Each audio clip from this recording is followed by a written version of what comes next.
पितृपक्ष के दौरान शुभ और मांगलिक कार्य न करने के साथ ही कुछ ऐसी चीज़ें भी होती हैं जिनका सेवन पितृपक्ष के दौरान भूलकर भी नहीं करना चाहिए।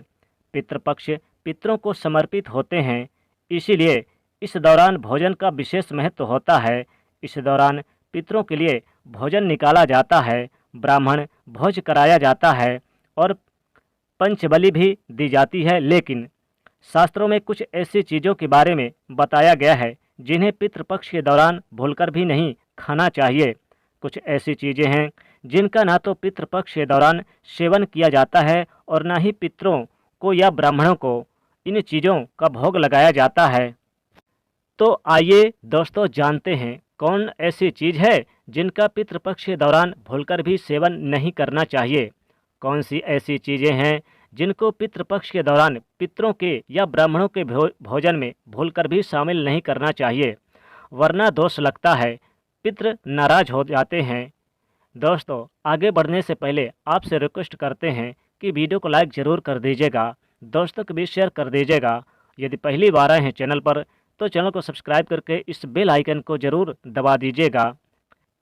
दोस्तों बड़े बुजुर्गों के द्वारा, ब्राह्मणों के द्वारा आपने अधिकतर यही सुना होगा कि पितृपक्ष के दौरान वही भोजन बनाएं, वही भोजन का पितरों को या ब्राह्मणों को भोग लगाएं जो पितरों को पसंद है, तभी पितरों की आत्मा को शांति मिलती है। लेकिन यही हम कुछ गलतियां कर बैठते हैं। अधिकतर घरों में अधिकतर लोगों के पूर्वजों को प्याज लहसुन पसंद होता है, तो जब वो भोजन बनाते हैं तो उसमें प्याज और लहसुन डालते हैं और पूर्वजों की पसंद के हिसाब से भोजन बनाकर ब्राह्मणों को वो भोजन करा देते हैं। या फिर जिनके पितरों को नॉनवेज पसंद होता है तो वो नॉनवेज लेकर किसी ज़रूरतमंद व्यक्ति को पितरों के नाम से दान कर देते हैं, जिससे उन्हें पितरों का आशीर्वाद प्राप्त हो। अगर आप भी ऐसा करते हैं तो भूलकर भी ऐसी गलती आगे से ना करें। शास्त्रों के अनुसार पितृपक्ष के दौरान प्याज लहसुन मीट और अंडे का सेवन भूलकर भी नहीं करना चाहिए और पितरों के भोजन में भी इन चीज़ों का इस्तेमाल भूलकर भी नहीं करना चाहिए। शास्त्रों के अनुसार भगवान विष्णु और माता लक्ष्मी जी को पितृदेव कहा गया है। पितरों का भोजन, श्राद्ध, तर्पण, पिंडदान सबसे पहले भगवान विष्णु और माता लक्ष्मी जी ही स्वीकार करते हैं, उसके पश्चात ये पितरों को मिलता है। भगवान विष्णु और माता लक्ष्मी जी की पूजन में प्याज और लहसुन मीट और अंडे का इस्तेमाल करना वर्जित बताया गया है। अगर आप पितरों के भोजन में मीट, अंडा, प्याज, लहसुन इन चीज़ों का इस्तेमाल करते हैं तो भगवान विष्णु और माता लक्ष्मी जी उसे स्वीकार नहीं करेंगे, और जब पितृदेव स्वीकार नहीं करेंगे तो हमारे पितृ भी यानी कि भोजन को स्वीकार नहीं करेंगे। इसलिए इस बात का हमेशा ध्यान रखें, श्राद्ध पक्ष के दौरान पितरों के निमित्त जो भोजन बनाए या ब्राह्मण को भोजन कराने के लिए जो भोजन बनाए वो बिना प्याज लहसुन और मीट अंडे का बनाए। ना ही पितरों के नाम का ऐसा भोजन आप किसी ज़रूरतमंद व्यक्ति को दान दें या कराएं। श्राद्ध पक्ष के दौरान पितरों को जो भोजन बनाएं वो बिना प्याज लहसुन और मीट अंडे का होना चाहिए। और ध्यान रखें, पितृपक्ष के दौरान आप भी प्याज लहसुन और मीट अंडे का इस्तेमाल भूलकर भी ना करें। शराब का सेवन भी ना करें। पितृपक्ष के दौरान बासी भोजन ना करें। पितृपक्ष के दौरान ना तो बासी भोजन करना चाहिए और ना ही किसी को कराना चाहिए। कोई ज़रूरतमंद व्यक्ति आपके द्वार पर आए उसे भी बासी भोजन ना दें। शास्त्रों में बताया गया है कि पितृपक्ष के दौरान पितृ किसी भी रूप में द्वार पर आ जाते हैं, और अगर ऐसे में आप पितरों को बासी भोजन दे देंगे तो इससे आपके ऊपर पितृदोष लगेगा। इसीलिए इस बात का विशेष ध्यान रखें, ना तो बासी भोजन आप स्वयं करें और ना ही किसी को पितृपक्ष के दौरान यानी कि आप बासी भोजन कराएं। और साथ ही पितृपक्ष के दौरान चने का सेवन भी वर्जित होता है, यहाँ तक कि चने के सत्तू भी नहीं खाए जाते। चने के बेसन का इस्तेमाल कर सकते हैं, बेसन से सब्जी बना सकते हैं, लेकिन काले चने और भुने हुए चने का सेवन पितृपक्ष के दौरान ना करें। पितृपक्ष के दौरान चने के सत्तू के अलावा और भी किसी भी प्रकार के सत्तू का सेवन नहीं करना चाहिए। दोस्तों पितृपक्ष में पितरों को भोजन बनाते समय भोजन में चावल, दाल या रोटी ना बनाएं। पितरों के लिए सदैव पक्का भोजन जैसे कि पूड़ी, कचौड़ी, पराठे और खीर खीर वगैरह इत्यादि बनाए जाते हैं। पितरों के भोजन में कच्चे चीज़ें चावल, दाल और रोटी नहीं बनाई जाती। आप स्वयं भोजन में चावल, दाल, रोटी का सेवन कर सकते हैं, लेकिन पितरों का जो भोजन बनाए, ब्राह्मणों को जो भोजन कराएं, उसमें चावल, दाल और रोटी ना बनाएं। पितरों को जो भोजन बनाया जाएगा उसमें आप मूंग और उड़द की दाल की कचौड़ी या बड़े वगैरह बना सकते हैं, लेकिन दाल ना बनाएं। दाल में पितृपक्ष के दौरान आप मसूर की दाल का सेवन ना करें। शास्त्रों में इसे वर्जित बताया गया है। मसूर की दाल के अलावा पितृपक्ष के दौरान काले नमक, काले जीरे का सेवन भी नहीं करना चाहिए। और पितृपक्ष में मूली, लौकी, खीरा और सरसों का साग न तो खाया जाता और न ही खिलाया जाता। श्राद्ध पक्ष में इन चीज़ों को खाना और खिलाना दोनों ही वर्जित होता है। श्राद्ध पक्ष के दौरान पितरों के भोजन में नींबू नहीं डाला जाता।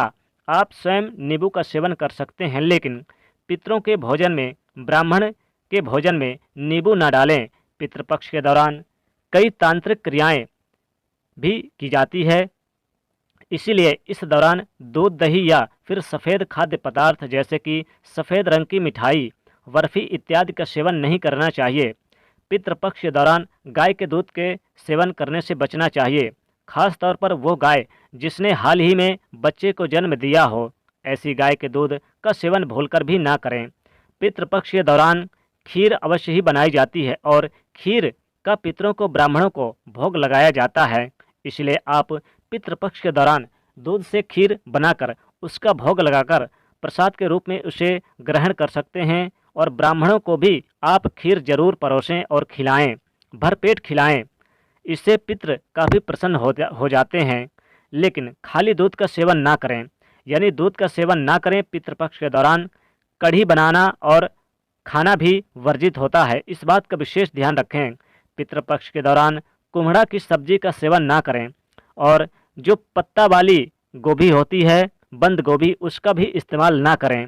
यानी कि दो सब्जी भूलकर भी आप ना बनाएं, एक कुम्हड़ा और दूसरी पत्ता वाली गोभी। दोस्तों ध्यान रखें, पितृपक्ष के दौरान जो भी भोजन बनाएं उस भोजन में आप तिल अवश्य डालें। पितृपक्ष में जो पितरों का भोजन बनाएं, ब्राह्मणों को जो भोजन कराएं या किसी ज़रूरतमंद व्यक्ति को पितरों के नाम पर भोजन दें, उस भोजन में थोड़े से काले तिल अवश्य ही डालें। शास्त्रों के अनुसार जिस भोजन में काले तिल होते हैं वो भोजन पितृ ग्रहण करते हैं, लेकिन जिस भोजन में काले तिल नहीं होते पितृपक्ष में, उसे भूत पिशाच ग्रहण करते हैं।